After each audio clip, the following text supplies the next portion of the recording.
You can tell, COINTEL, my clique has never failed. My boat has never sunk, my ship has never sailed. My hope is never shaken, my spirit is never broken. My legs are never open, my words will always be quoted. My vision is focused. Tell the POTUS I don't trust him, he'll never be noticed. I think it's time that I put you all on notice. I'm the one, David Ruffin, I'll never be Otis. If I did it, then it better work. The music industry hates me cause I'll never twerk. I'm in a different world, each verse brings the metaverse. Optometrist, I change vision like the Oculus. Watch me fly over Metropolis. Tell all the populace, rise from sarcophagus. No hypothesis, I see apocalypse. Muhammad's disciple speaks like a prophetess. We got him like we got him like, yeah. We got him like. Tell the people we coming through and we got them like. It's ain't love from the west, coming strong, Cali's best. We got them like.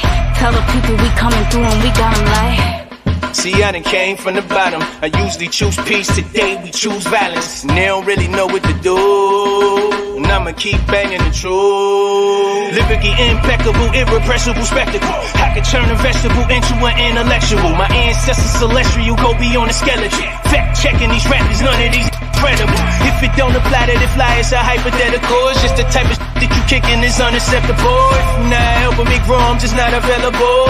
I want the whole left side of a decimal, incredible.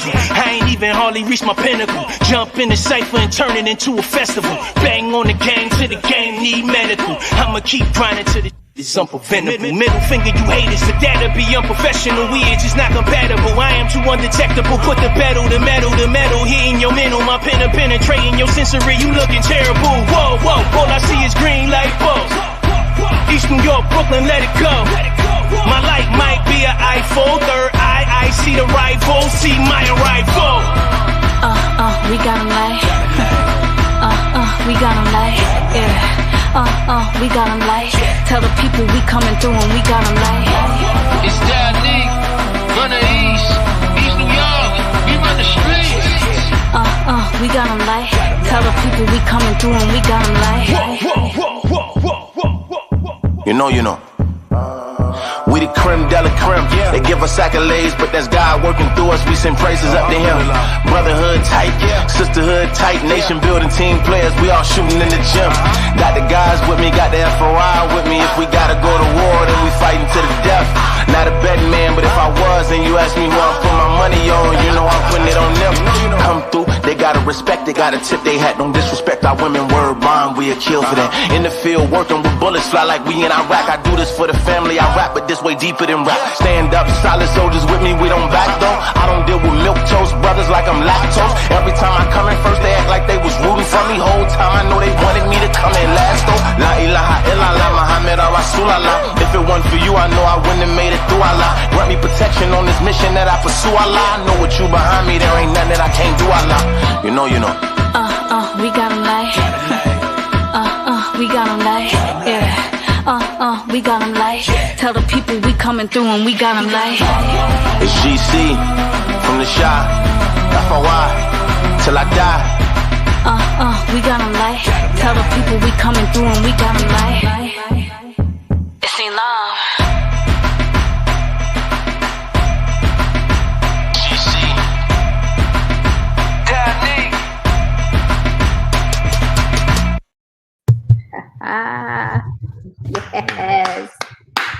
Yes. Am I muted?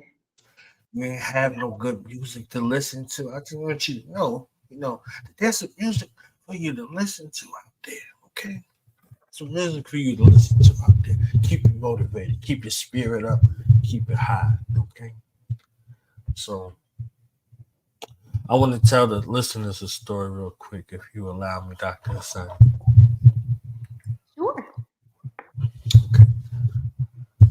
So peace and blessings, everybody. Welcome to another episode of Knowledge Radio, place where knowledge is born. This is your host, Knowledge Born Law, and I want to get right into the interview, but I can't.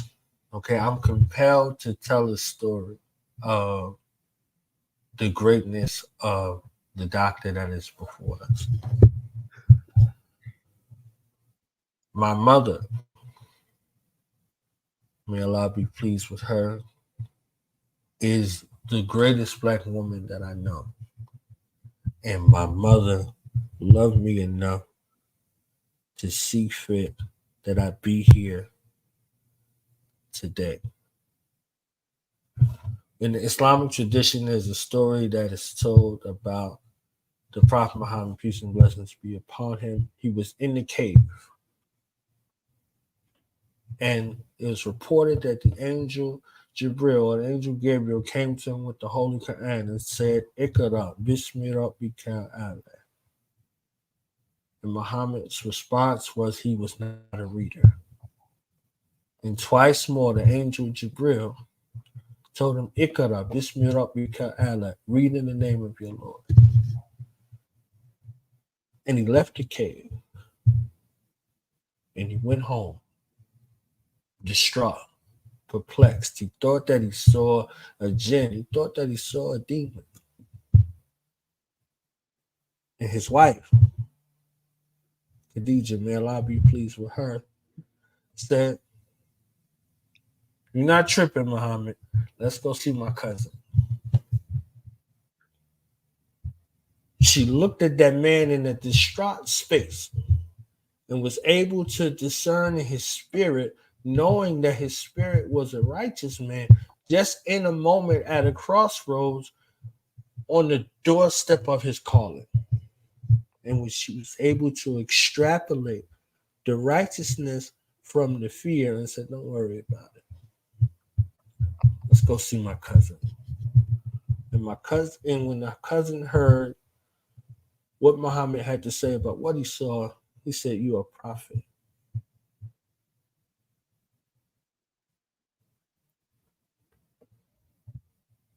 The story starts with a man on a mission, but that mission was unclear to him.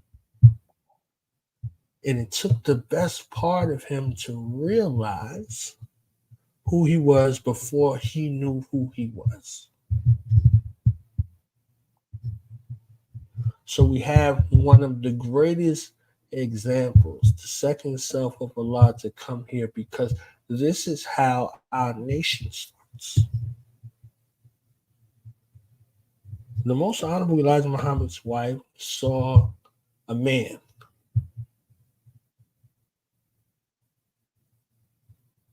Heard him speak and said, baby, the man came by here today. You should go and hear him speak.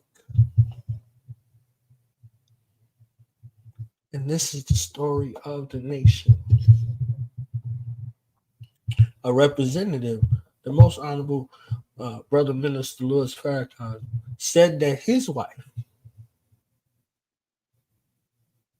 Queen Mother Khadija, goes places. In every place that she went, she prepared a way for him to have a smooth transition into the place.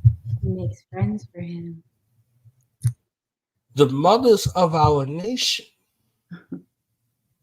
bear the burden of bringing life from the immaterial into the material world and to raise up the providers, the protectors, and the maintainers of our nation. And the Most Honorable Elijah Muhammad said the nation could rise no higher than its women. So I'm here to introduce yourself and present the others, and welcome back to our platform here on Do the Knowledge Radio after about 8 years or so. We were together on a mission again, mothering justice for our people. And I'm thankful to Allah that you are here and still on the trajectory and the path, regardless of how many have faltered, how many have been cast to the side. Whomever Allah has allowed to go astray, you are not one of those. You are not one of those, as the that says, Al Makdubi, the rafted ones. So I'm thankful to be in your presence, Divine Mother, for your service, for a warrior. Truly, a divine example and advocate for our Black nation that is on the rise. So it becomes my honor and privilege at this time to introduce to some and present to others our warrior scholar, the divine, beautiful Queen Mother, Dr. Hassane Muhammad. Peace and blessings to you. Mother, how are you? I am well by Allah's grace, and thank you for that intro, my brother. That was really amazing, and thank you for this, sharing the history of the nation, and thank you for pointing out the most pivotal impact of the woman in the lives of our prophets and our messengers and our great men. So thank you for acknowledging that, because together we are Allah, male and female, and when we come together and we come together under the right principles and the right guidance, then that's the true power. And that's why they are at war with Black love and Black male and female relationships. And so the war has expanded. So when we met 8 years ago, it was all about the police and the dogs and the brutality that was occurring to our people.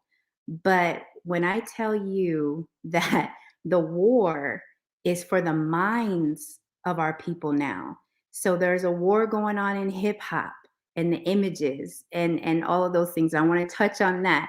There's a war going on, there's literal wars going on, and then there's this cultural war that we're in.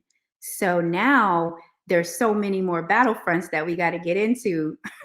Knowledge, we got to get into it. So I am a student of the Honorable Elijah Muhammad under the guidance of the Honorable Minister Louis Farrakhan, and anything that I say that is good and makes sense and has wisdom, it is because of those two men and their sacrifices, of course, from Master Farad Muhammad. But and anything that I say that's a little crazy, that's me, y'all. So y'all can just disregard it, okay? So as a student, I just want to engage with our people and kind of, if I can, expand our consciousness as to what is happening to us and why we all have to be warriors in this hour. And that's our true makeup anyway. So I want to say that. And I just thank Allah, and I thank you, Brother Knowledge, for having me on the show again. So let's get into it. Yes, yes, yes, Yes. yes. So many points that you touched on already. I already want to go all over the world real quick, but I want to strive my best to stay focused. Yes, sir. One of the most egregious atrocities that have befallen our people in particular is the disregard and the disrespect and the dishonor of mother. So as our mother, this subversive, insidious attack on mother, even with the honor and title associated with mother, and one seeking to switch it wickedly with birthing person, as if that would be something that is interchangeable, as if anyone else on the planet could give birth other than mother. Dr. Hassane, can you remind us what it means to be mother? Whew, I feel like that is such a heavy question and so many layers. Sisters, we are divine co-creators with the God of the universe. And all of the great men came through the womb of a woman. So that right there, all of the great scientists, all of the people who invented things, the man who invented the internet, the phone, everything that we have had to first come through the womb of a woman. And that takes nothing away from the man because he plants the seed. So I'm all about that. You know, the male is important and the female is important. And one thing we have to understand is that you can acknowledge the divine womanhood and the divine mother energy, as you call it, without diminishing the Black God, the masculine energy, which is just as needed in our community. So I feel like, and you know, you and I, we don't do that, but that's what's happening out there. It's almost like because we've been attacking each other so much that the response is, well, this one's more important than that one, or that one, I can do it without this one. And so, yes, as a mother of actual children, it's a divine assignment. You are actually molding human beings, divine creatures. Allah is entrusting you with them. So that's my view of motherhood on a physical level. On a spiritual level, I see that in myself and a lot of sisters, where we not only pour into our own children, we pour into people in the community. So that's another form of motherhood. As Black people, one of my wishes, Brother Knowledge, is that we really became an ummah in the realest sense, to where if you see something or I see something, as mother, I can say something and I can do something without the how we are now. You can't say anything to my child. And we're missing out because, when you and I grew up, we had aunties, mothers, neighbors, everyone had a concern and an interest in our development, and they were free to, discipline and correct and do whatever they needed to do. So in that way, motherhood is also disrespected because we're no longer rational with one another, and we're not seeing that how I raise my children affects your children. If I let my children be lunatics and go out here and it could potentially affect your children. And so we don't make those connections. So sometimes we're so focused on our nuclear unit and my children and this, that, and the other, but we don't get any higher than the least of our people. And so that's another aspect of motherhood. When people call me from different locations, some of them are grown, but they still need that mother energy, The other part is the very, very spiritual part, where we have to duplicate ourselves, Brother Knowledge. We have to have people that we train and mother up into their purpose, right? So that when we die or we pass, we have transferred knowledge. We've poured ourselves into other people. And that's part of mothering too. So mothers don't gatekeep. Mothers don't say, well, I need all the attention. When a real mother, they want to see their children do better. And so our community is afflicted with envy. So when we see somebody doing good or whatever, or we see potential, we try to stamp it down. And so divine motherhood is, to me, all of those things. But the most important is through the mind of a woman and the elevation of the woman. It elevates the entire nation. She gives birth to gods, or she can give birth to devils, depending on the environment that you put her in. So I hope that answered the question a little bit. These are hard questions. You go study a little bit more. You're sharing with us your lived experience. This is unique to your experience. Yes. And we have an awful habit of having subject matter experts that are not subject matter experts on the matter whatsoever, being sought after. So we have Mother here. We can ask Mother. You see what I'm saying? We don't got to get a bunch of brothers together and start, mouth pooting. None of us are mother. You can put 10,000 men together in the room. None of them are mother. You understand what I'm saying? Brother Knowledge, I want to jump in because, in the nation, we have some specific mothers. And I'm not commonly referred to as a mother.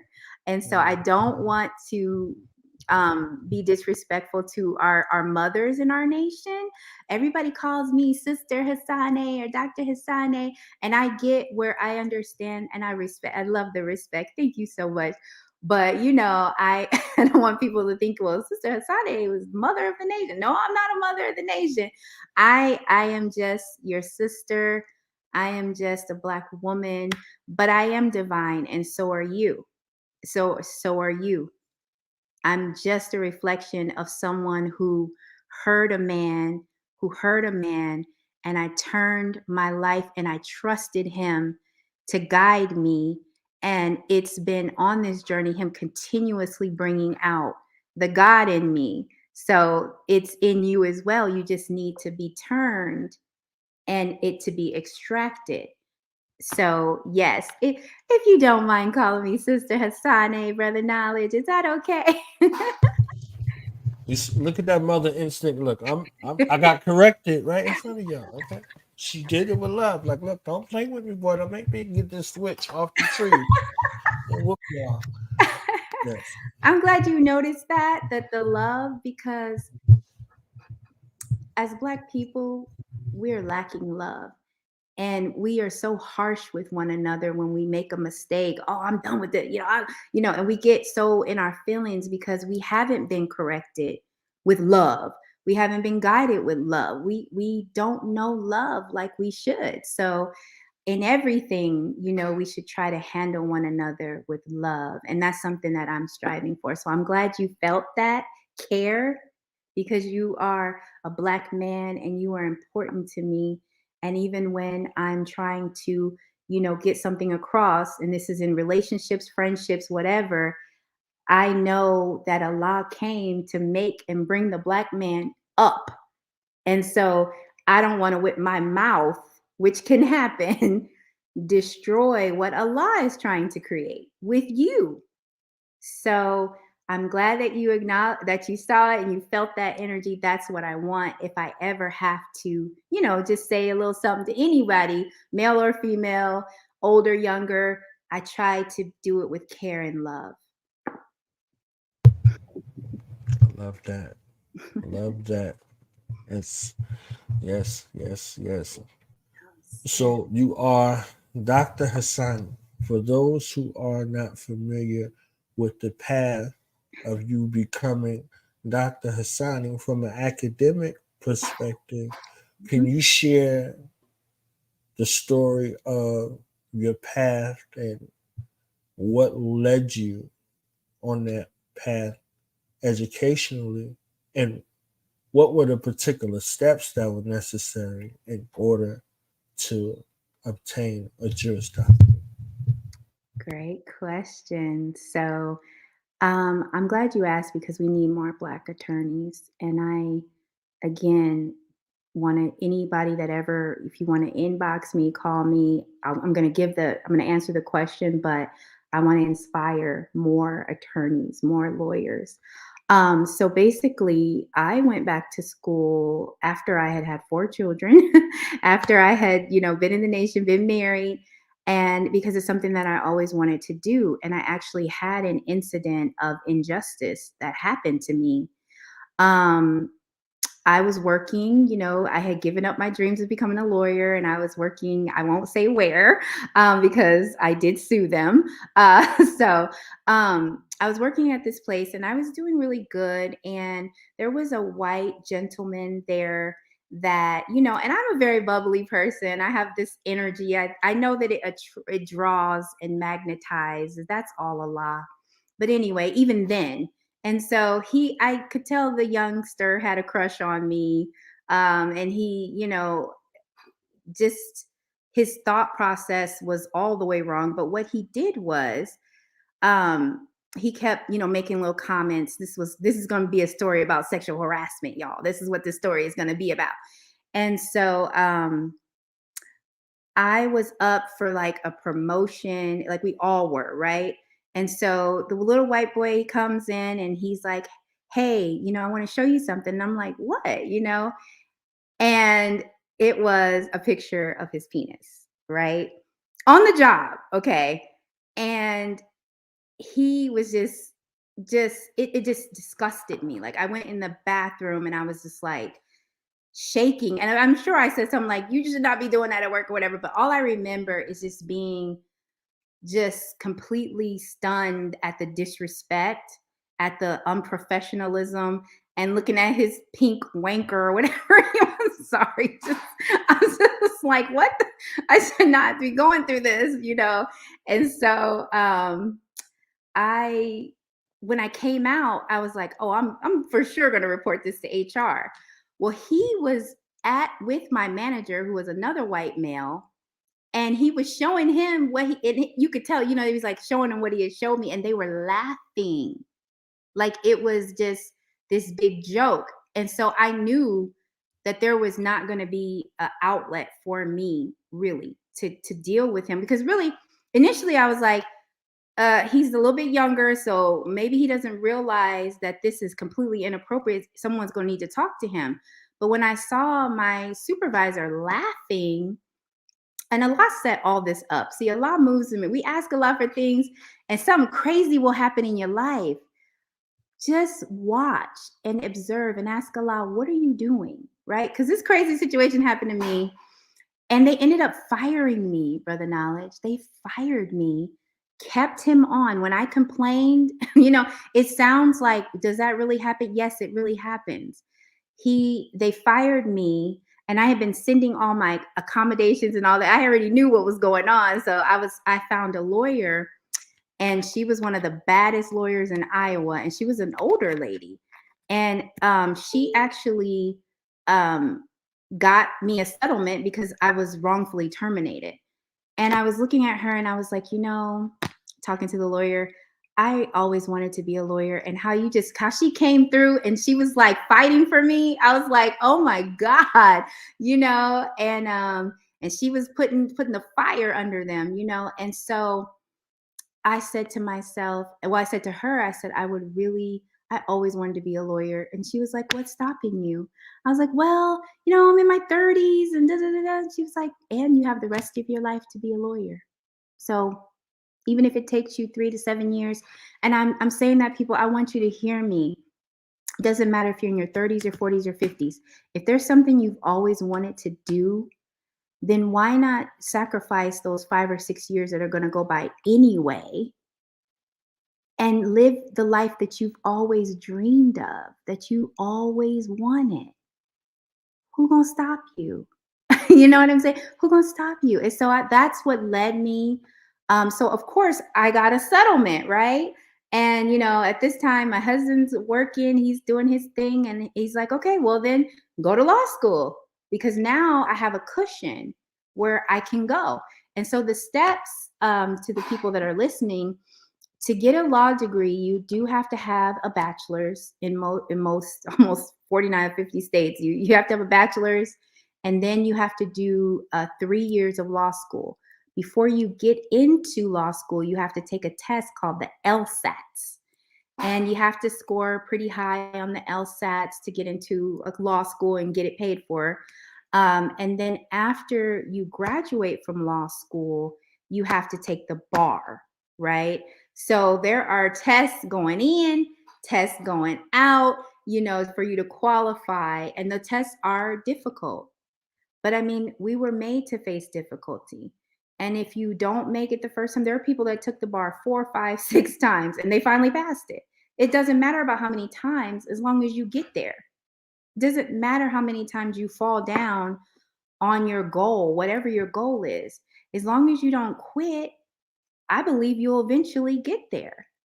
So that's how you get into law school. You make up your mind, you say a prayer, and then allow the universe to help you whilst you help yourself. So you got to fill out the applications. You have to do some things, but it's not something that's inachievable.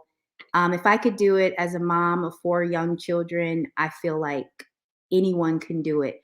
But it needs to be your calling, because it's not easy, and it's not something that you're going to be challenged. So do it because you love it, not because of, you know, a title or anything like that. That would be my advice. Did I answer the question? Yes. Praise be to Allah. So, but how did it feel when you were done? Versus how when you started, like you had a zeal, and excuse me. I'm thankful that you had a trial. I'm thankful that you had a trial, and in that trial, it showed you who you are, where you come from, what you're made of. Before this even happened, because many instances like that, as you know, advocating for our people, they're gonna unspoken about. So atrocities like what happened to you happen to Black women every day Every in the day. workplace, Every day. and feeling powerless, feeling Yes. oppressed, feeling voiceless, Yes. and you found one to emulate in regards to that space of seeing it, Yes. seeing what you're going to become, and not being dismayed about whatever the challenge is going to be. You see what I'm saying? So That's you right. had some challenges. You spoke on them lightly, but there are real challenges in regards to, okay, you have to take this LSAT. You got to prepare your mind. You have to, get your family together and prepare their imagination. So thankfully your husband was like, yeah, baby, go ahead and do what you got to do. But you're still mother, in the house, to take care of everything that you had going on. So I don't want to gloss over the challenges that and adversity that you face, and you found a way to convert it into a blessing and use it as fuel and motivation to go. So I want to know the sights and the sounds of what it meant for them to call your name, and for you to, go into that place. A lot of people might say they want to do it, but you actually did it, and you're in that number. So that is true. It always feels surreal because so most of my classmates were coming right out of college, right? So I had already kind of identified more as a mother and a Muslim than as an attorney. So for me, it felt like surreal. Like I'm actually when they announced, I remember I was at work and they had the bar results come out, Brother Knowledge, and I was like at work in this like training. I was like, oh my God, like I screamed because the bar was so hard. I had no idea if I had passed it. And let me just say this, very few of us get where we are on our own. It was like Allah just sent me angels. One, my husband was very supportive. Two, my children were very supportive. And I had a neighbor, and she was a Caucasian woman. Her name was Heather, but she would help me with my children. She was very supportive. I had a team, not to mention all the people that were with me on Facebook, because I documented and they would encourage me. My first day of law school, there are people that have been with me on this journey from day one, supporting me, sending me encouragement. So I just want to thank all of the people who just took time to say a good word, like, you go, girl, we waiting on you to become a lawyer. So I felt like the community was with me. And I want to acknowledge that it's okay to need help. It's okay. The white man serves this whole pull yourself up by your bootstraps, independence, but then does everything in unity while we try to figure everything out on our own. And we don't acknowledge sometimes that it does take a village, even for us to accomplish our goals, but you do have to be careful who you surround yourself with and make sure that they are like-minded, so Allah did give me help, and I thank Allah for that. So it felt great. But I think the greatest feeling, was working with Black Lawyers for Justice and, with the attorney Malik Shabazz and meeting all the other attorneys that are out here. It's like a group of people. There are a group of people out here that are here to help their people. They are really here to help their people. So it was nice to be around like minds and, serve our people. And I never wanted to be a corporate lawyer, and how I always wanted to be there for the people, because it's so hard to get legal help. It's so hard to just get a lawyer on the phone. It's so hard to get, because a lot of stuff I could just answer in a phone call, like, you know. So yeah, that's it. It feels very, very good. But for me, I don't feel, I try to stay humble, and don't worry if you don't feel humble, the world will humble you if you're not already humble. So other than that, Brother Knowledge, it's a feeling of pride and accomplishment. But you can have that from any goal that you set for yourself and you follow through. You keep your word to yourself. It's a self-satisfaction that we all need to feel, even if it's something that you consider small. Agreed. Praise be to So, Allah. where did the through line come in for you going from a lawyer to an activist? Was that the step or the trajectory and path? Where did they come in together? How did they come in together? What's the real story? Oh my gosh. Well, I've always been an activist. I remember I always hated bullying. I literally, I just never had the heart to bully people. And when I would see it, I would say something as a child. And then when I was in high school, I started this group called PPP, Pride, Power, and Progress, right? And we were going out, and I was to bring the Black people. I went to a pretty much all white high school.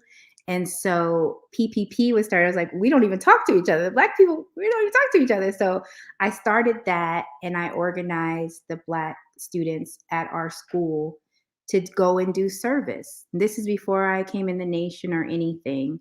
Um, and then we would feed families on Christmas. I always loved to volunteer and give back.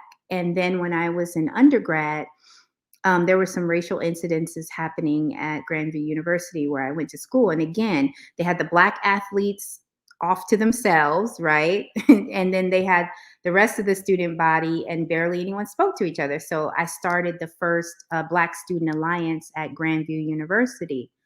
Um, Also, when I homeschooled for a long time, but I did put my children in a year-round school, which is always a difficult decision when you're a Muslim, right? And I noticed that the young girls there were really missing a lot of motherhood training. As you talked about motherhood, we're missing a lot of basic things. And so because my children were there, it was my duty as a mother, just like it's your duties as fathers, to make the community better, not just in your own home. So in my daughter's middle school, I started PYT. It was Positive Young Teens, and it was an after-school program. And this is while I was in undergrad, finishing, my degree with children. But so this is just more of my activism. And I saw that these young girls needed, they needed to be taught hygiene. I was teaching them how to sew. I was teaching them how to drill. I was teaching them their real history because they needed it, right? And so, of course, when they figured out that I was making them into little gods, they cut my program. But I still have the letters, Brother Knowledge, from some of the little girls, because they cried. They said, "We love Miss Muhammad. Please don't let her go." They were torn up. And so, but some of the white teachers were, especially when I started drilling them and teaching them about their history, you should see the light that came on in there. So we think activism is just responding to white people, right? And reacting to what white people are going to do. And I had to grow out of that understanding as well. Activism is also going and taking our children and taking their minds back, and giving them something higher to seek. So in that way, so I did that. And then, of course, I joined the PTA. And I remember one incident, my daughter will never let me forget it. She was like, "You made my white male teacher cry." And I was like, because I was questioning him. in such a way. I wasn't being loud or like cussing him out, but it was so bad. He was so out of his nature that he just bust out crying. So I was so those were just because, you know, things at the school were not how they're supposed to be. So yeah, if you call me in and I see a problem or I see something, then, you know, I'm probably going to try and change that reality because that's what a mother does. And I wanted something better for all of our children at those schools. So, and of course, I did tons of activism with Brother Attorney Malik Shabazz, and I also did rallies in Iowa, where I'm from. And a lot of the young people around me became activists and things like that. So it's, you know, it's an ongoing, multifaceted thing. Yes, sir. I just want the audience to hear, you know, she whooped me earlier for calling her mother, right? And I didn't hear no incidents or examples by which she wasn't mothering somebody for most of her life. Okay. So she whooped me. I got a little welt. Got a little welt. Just a tiny welt. But she's been mothering for most of her life. Okay. I just want y'all to, you know, try to hear that. Yes, sir. Oh my goodness. I didn't even think about it like that, but you're right. And I remember like walking into this family that we adopted for, you know, and I wasn't a Muslim then, but it was for Christmas. And she was a single mother. And the conditions which she was living, you know, and she was so grateful for what we could do for her family because we just the PPP. But you know, growing up with both my parents, there were a lot of things that I was sheltered from as far as the Black experience that a lot of us go through. And so I thank Allah for just giving me the heart that I had. But then, you know, I've also experienced a lot of stuff since then too. But you know, it was very, I'll never forget that. And just I realized at a very young age what true joy is. And true joy, brothers and sisters, is not in your clothes. It's it's not really in money, although money allows you to explore. If you're not worried about money and you're not in survival mode, it allows you to explore things that do make you happy. But I will tell you that I discovered true joy when I would see a person's face light up when you give them some knowledge, or when you serve, you know, when you go out and you care for and tend to people.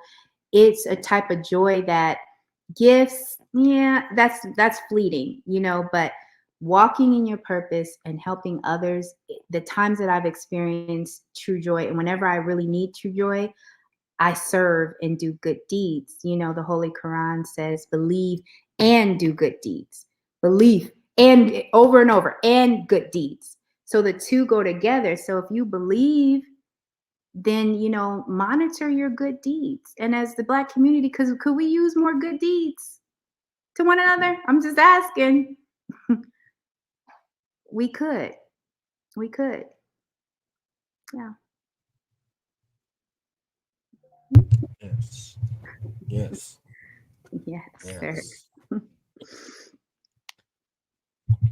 So I guess I'll go back in this timeline space. Well, Okay. before I do that, how did you find the Nation of Islam, the teachings of the Most Honorable Elijah Muhammad, our brother, the warrior, Brother Minister Louis Farrakhan, and how has your life changed since coming in to the nation, and what was that process like for you if you were to look back in hindsight from then to now? Well, I would say that Allah came for me, and I would say that I was in Iowa. There was no like consciousness. I did see the Million Man March on TV when I was in college, and I just remember crying and weeping because this is something that I had prayed for. Sometimes we get a clue of our own divinity and connection with God when we look back at our lives, like you said. And I remember praying, and I heard the minister say this. I was like, wow, I didn't realize I was in that line of people who, as a young child, once I realized what the condition our people was in, because I was very sensitive, you know. I'll tell you a real short story about my brother who's deceased. He was a very, very, very dark-skinned man. We had different fathers, right? I mean, beautiful purple black, right? And I remember how beautiful I thought he was. But back when we were coming up, Brother Knowledge, the dozens that was played, and my brother was brilliant, right? That melanin gene, let me tell you, he was brilliant, he was fast, but the one thing they always got him on was you blacker than black, black, black, black, and it was always negative. It was so negative. And I remember, now my father was always like, he didn't tolerate any of that, you know, even though he wasn't my brother's biological father. My father was conscious enough to make us hate colorism, right? And I hated it too, right? Because I have this king whom I looked up to, my big brother, and he was a whole king to me. And the cruelty that he experienced in the Black community, just being a very, very dark-skinned man. I know y'all are celebrated now, but back in the day, it was used as a negative, right? So these things are forming me, right? I can't give, like, these things are forming me. And I remember praying to Jesus at the time. I was like, will you please help Black people? Because it broke my heart to see that. And then before, these are happening before. So I was always very sensitive about, I never called people, made fun of them for anything that they couldn't control. Like, you can't control certain things. And, you know, but my brother Tony, he was tormented by that. And I remember one time we were coming home, and I'm not light skinned by any means, but I remember him looking at me. We had visited some cousins, and they had, you know, teased him or whatever. And he looked at me and he said, I would do anything to be your color, you know? And it broke my heart, Brother Knowledge. We are so cruel. This is not white people. This is our own people. It's so cruel. And so I could never, you know, and this is Allah. So Allah will start working with you before he brings you. He was preparing me. And so my brother ended up, you know, when we got to a white neighborhood, guess what happened, Knowledge? Guess what happened? The white girls went crazy. They loved him. I mean, he was a football player. He was dark, dark, dark. And I mean, his what he needed, all his ego was just fed by them. Like they loved him, his chocolateness. And so he only dated white girls. Only. But I understood the origin of it, right? I understood the origin of it. And then he got into, you know, gangs and selling drugs, and then the drugs, you know, got to him, and he ended up passing away. And I have all of my nieces and nephews are mixed. They're all mixed, but you know, they all still look, they're mixed, but they look like regular Black people. That's how chocolate my beautiful brother was. Like, they look like me, and they're mixed. You know what I'm saying? And so, so that influenced me greatly. I do not like colorism. I really pray that ends in our community. I do not like bullying. I do not like the hate that we put on each other. And so I'm praying to God, like, help Black people. Then I heard a song by Public Enemy, and he's like, follow a Farrakhan. Don't tell me that you understand until you hit a man. So that's the first time I heard Farrakhan, right? But Public Enemy opened my eyes. Like, what is all this stuff he talking about Black people did? Because we were put to sleep completely in Iowa. We had no history. I only knew about slavery. So when Chuck D was my first like teacher, I was like listening to Public Enemy and like, oh my God. So then I started studying, you know, the history of Black people before America, you know, and that book opened my eyes.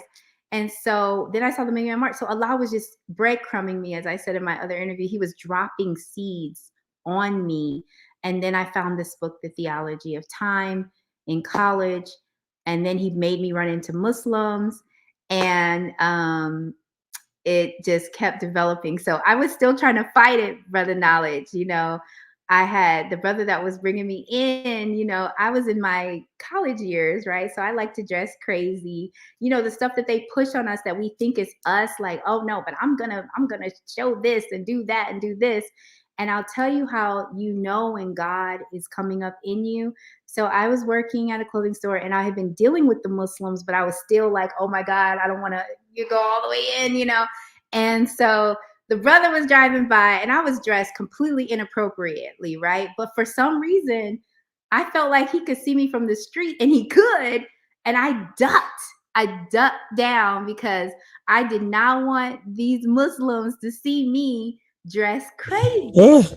And of course, he turned the car around and came in and was like, I seen you. He's like, you know why you ducked? Because you know that you would not dress like that in front of God. You know you wouldn't dress like that. And after that, I was like, oh my God, he's right. Because my instinct, you know, because I looked at them as being righteous brothers, and they may not have been, but you know, we're striving. But the way that I looked at them, I didn't want them to see me like that. And something in me tried to cover myself, right?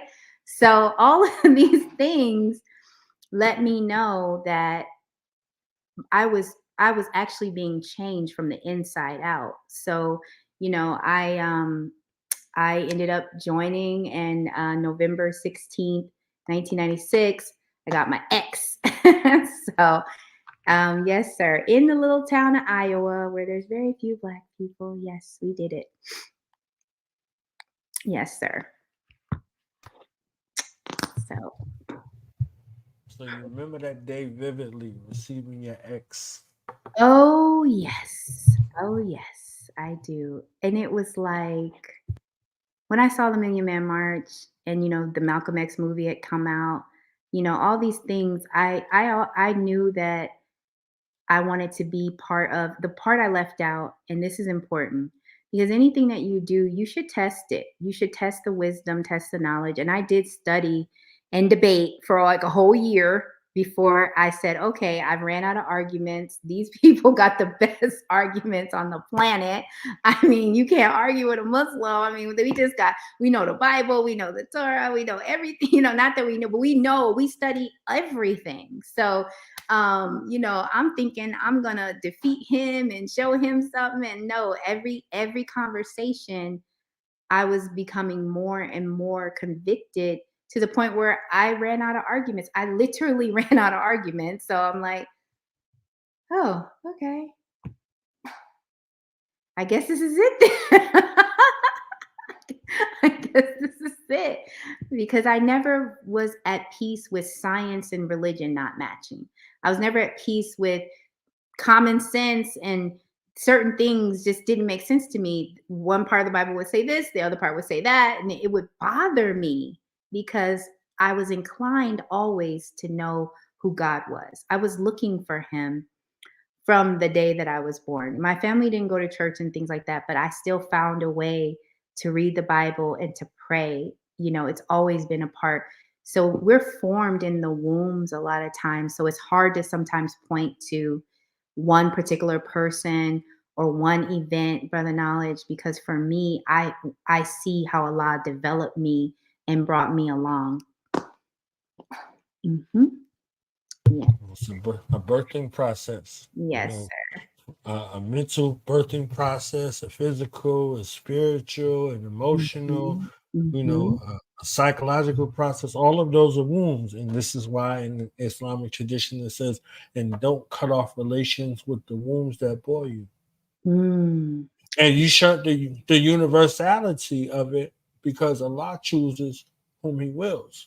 Yes. So you saw it in all of the spaces. You saw with your own brother the injustices of not having a positive self-image and longing for a positive self-image, and the angst and the things that come along with not having it and what it could drive you to do. Right. But then on the other hand, you saw those what it looked like when they were striving. You see what I'm saying? So you Yes. saw both. You saw Yes. both, and you saw Yes. that striving elevation, because that's again you coming out of that womb. You're coming out of the womb. You can see it and recognize it. You could have been, for all intents and purposes, scorned by your people. Like, like, nah, look at what happened to my brother. Right. This is close as it could possibly be. But you saw your other brothers out here soldiering, striving. You understand what I'm saying? Yes, And I do. that was something that was appealing. So you remembered your brother and honored your brother in that way and continued on to push. So now you have two examples. You know that there's a standard. Yes. You know that there's a standard. So, okay. So it makes sense now. It's like, all right, like, no, like, I need you to move this kind of way back to, Muhammad was in the cave, peace and blessings be upon him. He didn't know what he saw. Yes. Somebody was there to make sense of what he saw in his life immediately. And it didn't take a lot of time to make sense of this divine experience, this encounter that he had, this elevation that he had because of where he was. And he was a trustworthy person amongst his people. So when he came with his message, he was like, yo, if I told you that the enemy was on the other side of the hill, would you believe me? They're like, yeah. He's like, wow, because we trust you. That was Sadiq. He was testified to the truth. So he was a good man. He was You a see good that? man. He was a good man. So your brother had that space where he was a good man. The environment that he was in was not good for him. He was too good for the environment that he was in. And he got a chance to see his divine favor, but it didn't come from his own. Right. So the work that you begin to do was to begin to transform from a mental, spiritual, and emotional space, which led to a physical transformation of those young minds, because you wanted to give them a chance. You wanted them to see aspects of themselves. So you got those letters and testament of the work that you had been doing your entire life, because what you had witnessed already, which you had bear witness to, is like, I see greatness in you, but I have to mine through the muck and the mire of you in this tormented environment that wasn't created by you, that you just existed in, and you became a great parrot in the social ill space. You see what I'm saying? A great parrot in the social ill space, where you begin to develop a psychological groupthink of self-hatred and perpetuate it. Yes. So we started looking like that. So it's like, okay, I love what I see, but I can't say that I love what I see. You see what I'm saying? So it's easier to say I don't like what I see or I hate what I see and talk about myself, right, than to confront the real injustice. So that justice advocacy work, that's been your story and it's been your calling most of your life, indiscriminate to where you found yourself. That's a part of your story. That's a part of your story, because I heard you speaking about the importance of sharing the story. This is a part of your story. This is part of your legacy.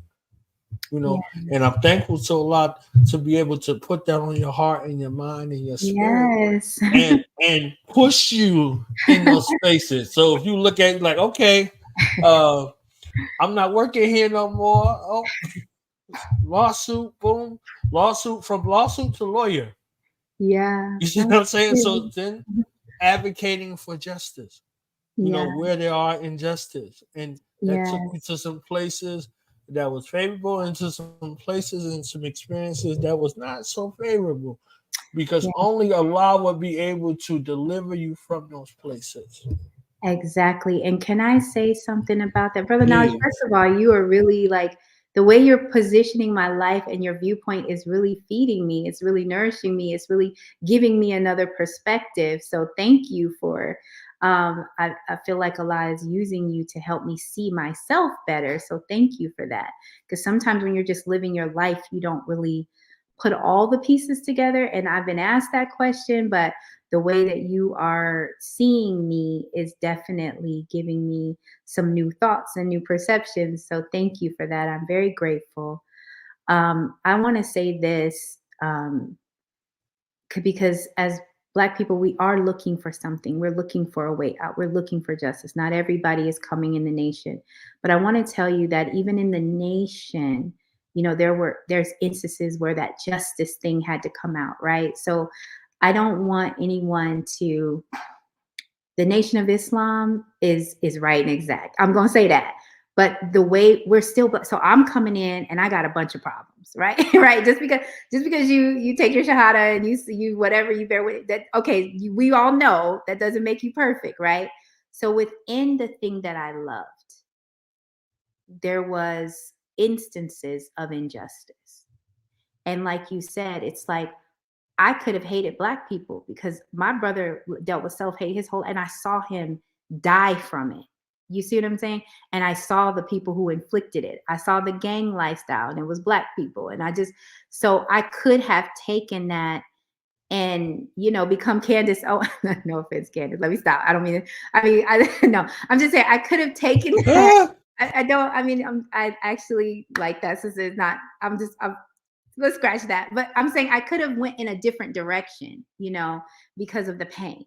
And so even when you come into a good teaching, a good organization, you come into Islam, even in Islam, al-Islam, there's racism, there's sexism, there's, areas where they've fallen short or we've fallen short from the sunnah of the prophet, right? And whereas we as individual members of the Nation of Islam may fall short of what the ideal is. And so I found myself in other battles inside of what I loved. But the spirit of justice doesn't have a title, a place. If you really about that life, you could be at the doctor's office and the injustice is going on. You got to say something. So if you really want equality, then it doesn't matter if it's against you, if it's against your group, right? So if it's against what you like, you have to be willing to say, that wasn't right, or I wasn't right? Because justice also starts with you. So if you know darn well that you've been over there doing dirt, and why are you fighting the person that brings it to you? Is that justice? No, give them justice. Admit it. I'm going to do? I'm going to acknowledge that I've been acting a fool towards you. I am so sorry. And here's what I'm going to do different from now on. That's a form of justice. Instead of making somebody feel like they're crazy, taking them through ups and downs, all these hoops, when you know, but you don't want to give justice. So Black people, I had this thought, and it's probably a little bit controversial, but about the power of manifestation, right? And how a man thinketh, so is he. Right. And in my humble view, and this is not the nation's view, the Minister Farrakhan, this is Sister Hassane's view, that Black people are manifesting what's in them. So when we fell into this condition, we were in rebellion, and so now we're under the children who are the white people who are completely everything God say do, they do the opposite. And we follow right after them now, right? But initially that wasn't the case. And then we were poured into a self-hatred, right? And we hate each other. We can't take criticism. We can't take them not doing everything perfectly.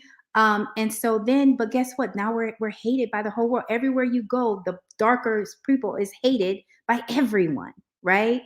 And so now we are, we look so low on each other. We look at each other as objects. What do you bring to the table? What do you bring to the table? I'm high value. And we minimized each other to like purely physical. And that's how the world treats us. The world is trying to display the Black woman as just a piece of meat, and the Black man too. You know, he's out there on the NFL and they're like, his wingspan is this. I'm like, this sounds like a slave block, but I'm not gonna say nothing because I don't want y'all to jump on me. But it's very it's and so people say, well, why is it important that we have a different teachings? Why is it important that our mindset change? Well, it's really important because no one's gonna love us until we love ourselves. No one's gonna respect us until we respect ourselves. So it can't just be that we have an economy. People get on, say things about the name. Well, you guys need to be doing this and doing that. But until we change your mind, it doesn't matter what we create because we're creating it for you. But if you bring that same self-hating, murderous, I hate Black people, because really that's what you're saying, to a new environment that we created for you, you will recreate the environment that we just worked 30 years to get you out of. So no, however much time it takes for us to change the thinking of our people, once the thinking is changed, then out of the thought will come a new world and a new people and a new reality. It has nothing to do with white people. This is where I'm saying it has nothing to do with white people. As soon as we decide that we really are gods and we see the God in one another and we honor and bow and respect to that, then the white people won't have no power over us at all. So the economy, all the things that we say we're lacking and missing.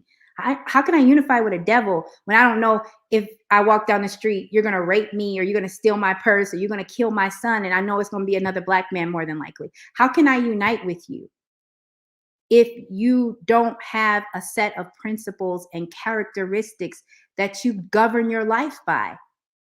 Because we've been made so much other than ourselves. And regardless to who did it, at this point, we have to have a new thinking. So we are at war for the minds of our people, and we must win because look at how the world is going. I mean, it's bad out here. And we don't want the light because we don't want to surrender and submit because the white man has made it everything so easy and so tempting that a life of discipline is completely repulsive to most of us. And you know, the nation, you're gonna have to be on some sort of discipline or you're gonna have to leave, you know. So but that's what we need, because think about it, Brother Knowledge. If everybody was just to be in the nation for 1 year, just let me just go with me on this, right? I'm not trying to say that there's no other path, but just hear me out. If our people were to submit to our restrictive laws for 1 year, no drinking, no smoking, no gambling, no fornicating, no backbiting, slander, because think about what erupts in the hood, right? What causes eruptions? You know, there's fighting. That's my baby dad. That's gossip, slander, fornicating, drinking. Let's not talk about how much drinking and drugs affect the shootings and the gang, the war, the territory. So if 1 year our people would have so much peace and make so much progress. So you can't tell me that the program of the Honorable Elijah Muhammad is not, it's like God came and said, I'm diagnosing you specifically, Black in America. This is how I'm going to get you free. This is how I'm going to relieve you of these burdens. And the fact that we keep rejecting it, it's just getting worse and worse and worse, Brother Knowledge. It's getting worse. So sorry about my preaching, my vent. I'm just. Don't you dare. Don't you dare. Astaghfirullah. Don't you dare give all of that wisdom out and then be like, Father, nah. And you know, we are being made so we can unite with the larger Muslim world, but we have been very sick. So people say, well, why can't we just join into Al-Islam? Because if you came from, you got that slave, you have that in you. It's something that it's a process we have to go through. And then you may come out and you go here and you go there, but I wish that every Black person could experience these teachings, and not from just because I'm in it, just because look mathematically at the ills of our community and then look at how the nation teaches us to live. It would solve the problem. And we keep looking for problems, looking for answers, but we won't try Elijah, who is in the Bible, who is spoken of in the Bible. And then I will send you Elijah, and he will turn the hearts of the children's back to the parents. I'm not quoting it perfectly, but Jesus called for Elijah.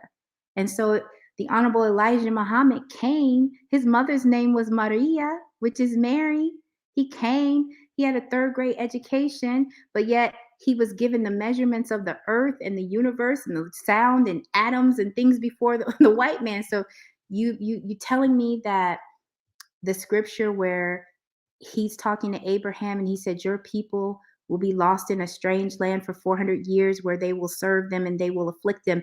And then I will come, even I will come, and they will be my people, meaning he gave us his name, Muhammad. So if God is saying, I'm going to come, Brother Knowledge, how's he going to come? He's going to come in the form of a man. How else will you know that he came? He made man in his image and in his likeness.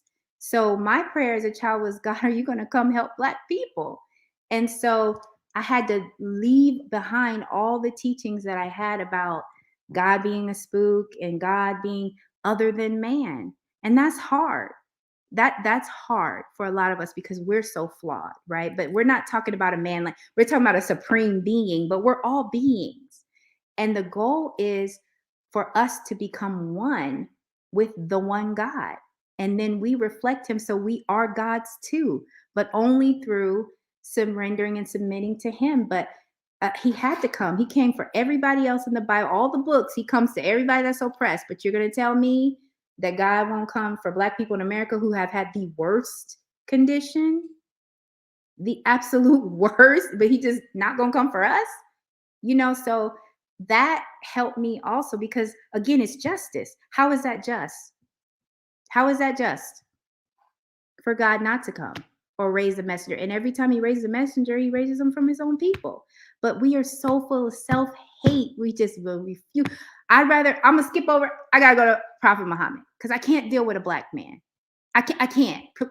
And obviously, no disrespect. That's not what I mean. Because Prophet Muhammad, we follow him too. That's the messenger of Allah. No doubt. But what I'm saying is we skip over all of that medicine because we cannot abide that a Black man could be raised and be taught by God. And we cannot abide that God is a man. It's just, it's just the levels that we're at. So, and I'm just kind of going into what we believe in the Nation of Islam and, but it has to be put out there.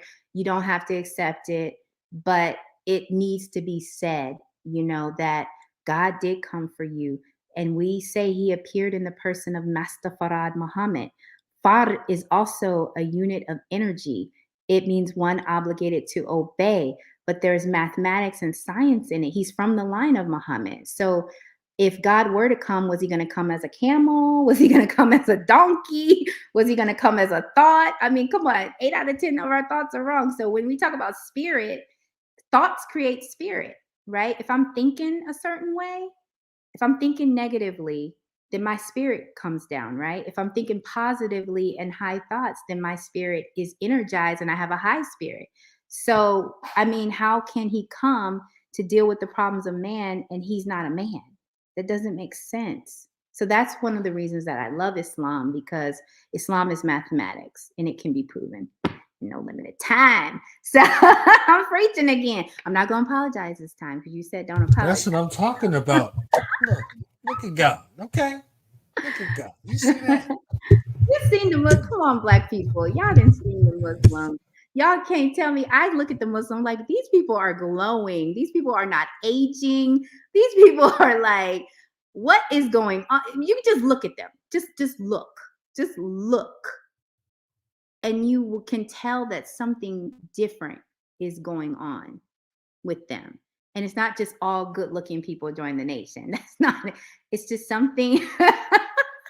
It's just something about the surrender and knowing who God is and the diet that he gave us, and which I am working on following perfectly. It's hard out here because they got so many treats and stuff that try to tempt you. But overall, you can look. Your eyes are telling you something's up with them Muslims. You know what I mean? So if that's the case and it is our diet, who gave us our diet? We said God gave us our diet. So if we're glowing, could it be true? Because everything is processed and poison in this environment. Everything. You know, our little girls are looking like they're 20 years old when they're 12. You know that. Something's very, very wrong. Anyway, next question. Next question. For about Ranting. 20 years. No ranting. Juuling, okay? Juuling. For about 20 years in December, in addition to, fasting in the month of Ramadan, Mhm. I remember fasting with the nation, Mhm. in solidarity, Yes, sir. and the wisdom in it. The fasting was the wisdom. So understanding the ability to abstain Yes. and the miracle and the benefit and the wisdom in that.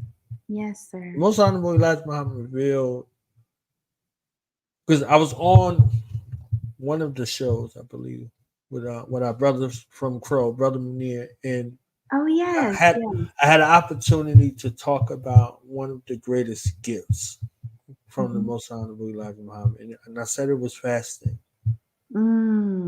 Interesting. When you start looking at the message to the black man in America, this is a message to you, custom, tailored to you and your experience. Yes. So when the most honorable Elijah Muhammad said to us,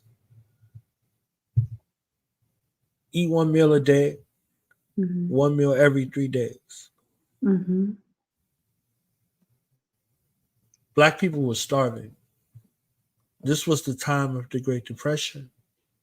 So all of the ills, all of the social ills that you described Mhm. in regards to black people in America was instituted around that time and exacerbated around that time. So Yes, sir. that grafting process Yes, of sir. seeing, the worst of us every so often comes back around. The Great Depression, people were killing themselves, they were Yeah. eating rats in the street and all kinds of things, drinking all kinds of things because they could not provide the basic necessities in life: food, clothing, and shelter.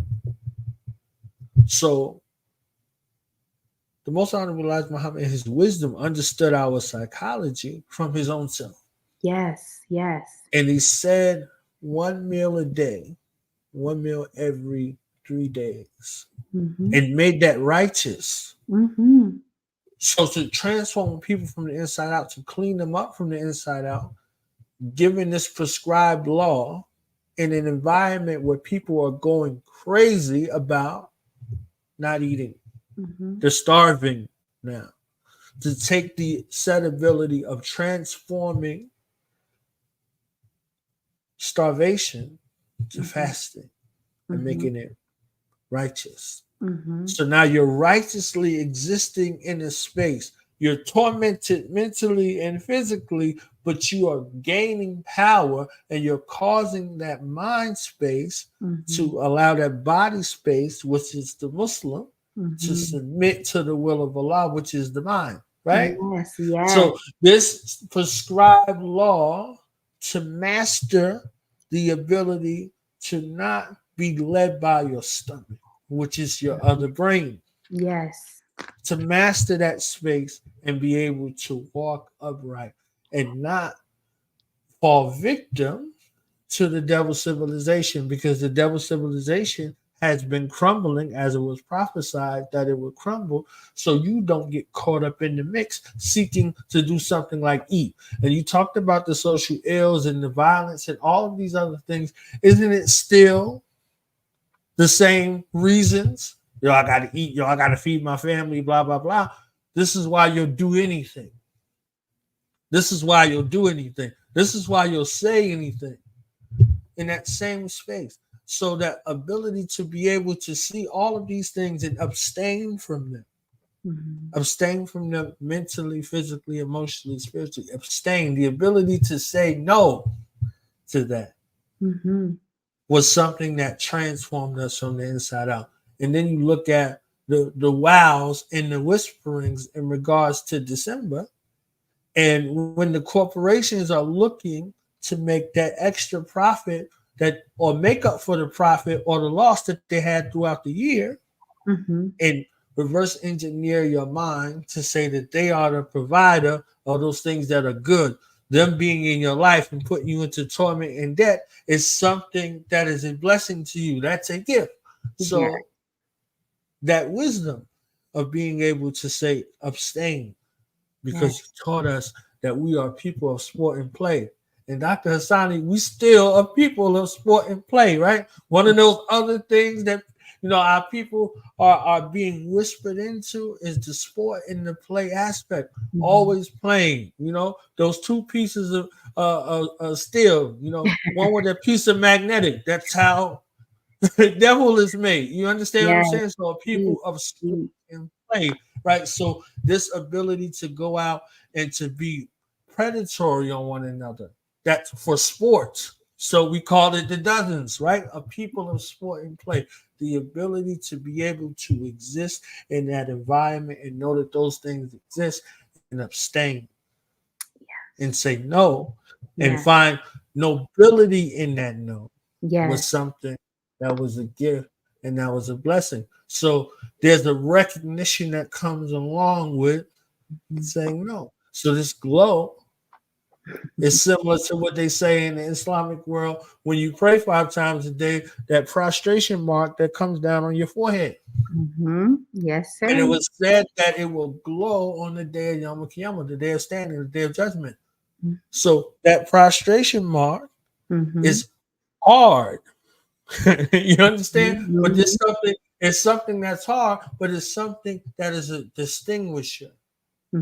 It's something that distinguishes you. So for this example that we needed, we had one to come to be that example and to make so many other examples for us to be able to see.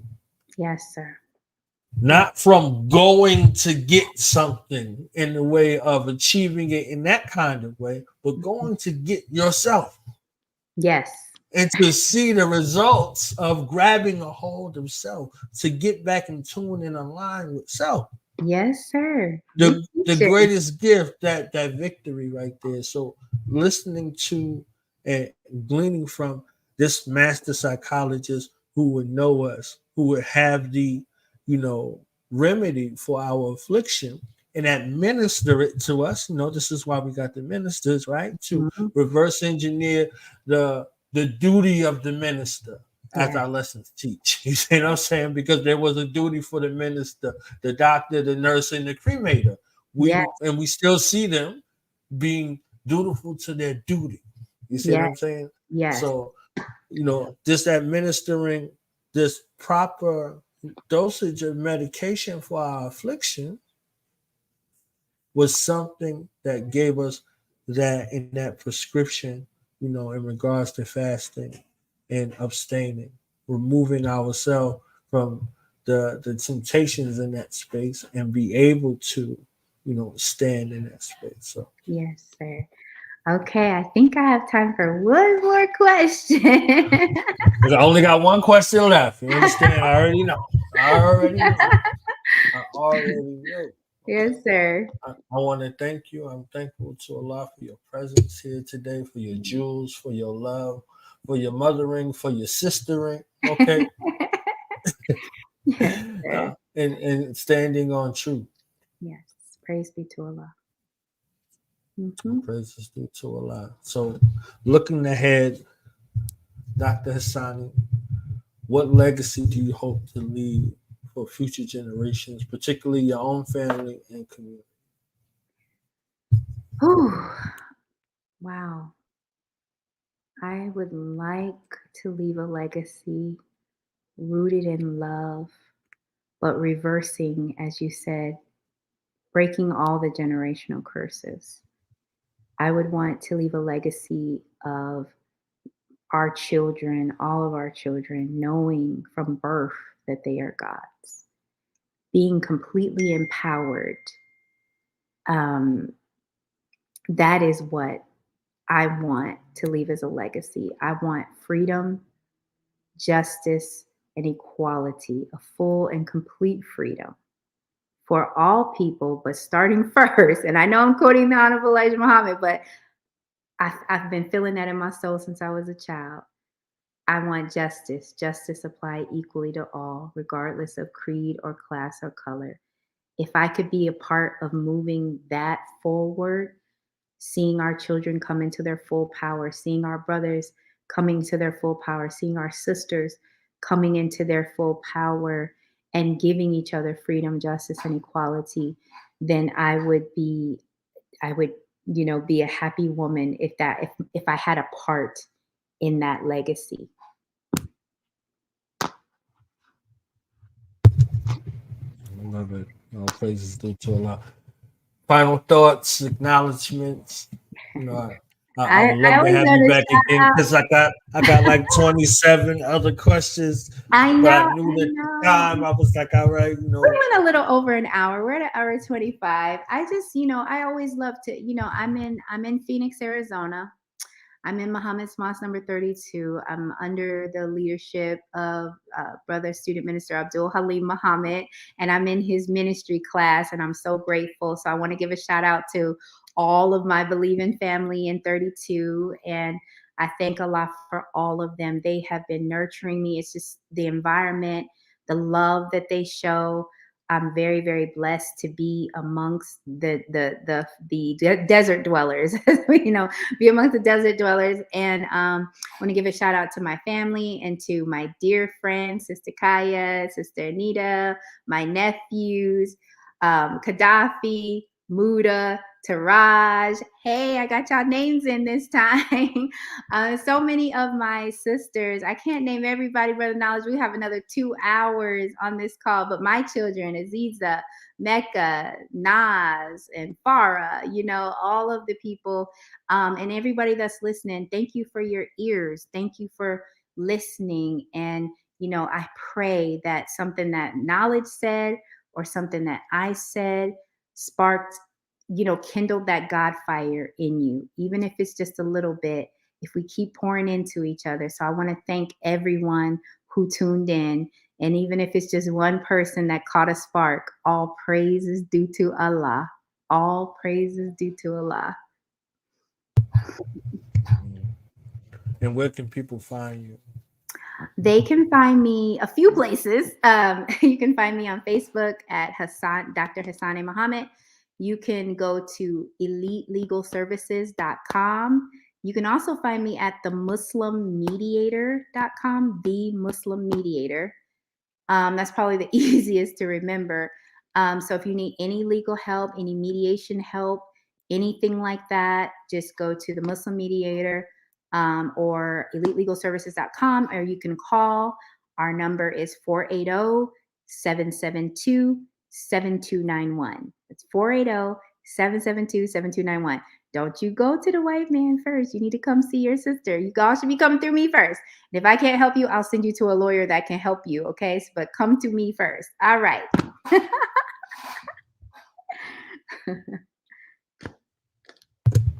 Put the website up here really quick. Yeah, which one? The Muslim Mediator or Elite Legal Services? Because services, it's it's Elite Legal, and then it's svcs.com. No, it's not spelled out. Gotcha. Here I am. I got you. Okay. You got me. Here I am. Welcome. You're so glad you're here. That is so true. So yeah, if you hit get started right there, you can get in contact with me. So yes. And I think there's my phone number right there at the top of the screen. I don't need nobody calling me, asking me on a date. So don't be calling my phone. You got to put in courtship papers, okay? Right. Right. Call right. Tyrone. Yeah. Call Tyrone. Yeah, Okay. but you need business. I got you. All right.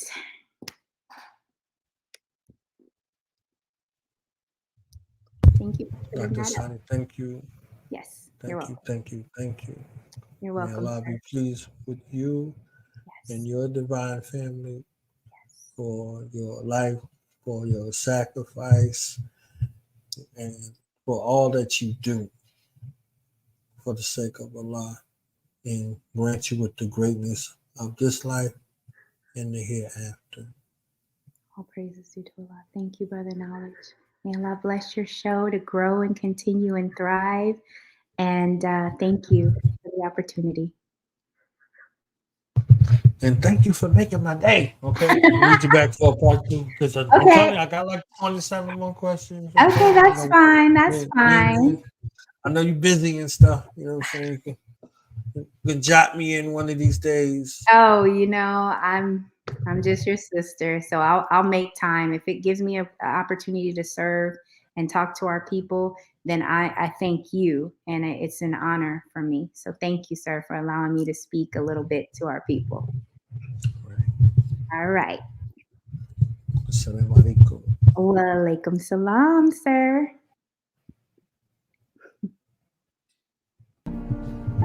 It's Flex, baby.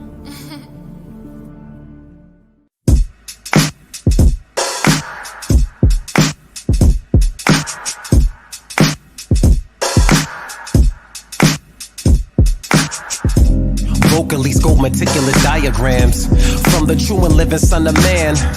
Khalid Gassil would tell me make him dance. Don't hesitate, beloved, take me by the hands. In this world of distractions, let's enhance our circumstance. A simple two-step could lead us to the brink of romance. Achilles composes rhythm that puts us in a trance. Listen to your intuition, take a chance. If you like the way it feels, talk to me. Here's a map of the universe, walk with me. Together, let's create a bond for infinity. The highest form of understanding, love, victory.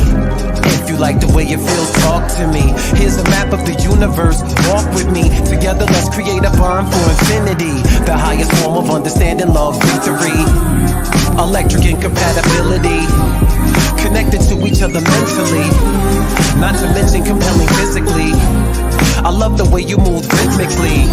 We conduct the most beautiful symphony. It's passion personified with intensity. It's like the universe sent you for me, and I cherish the union of our sacred energy. That's Mirage,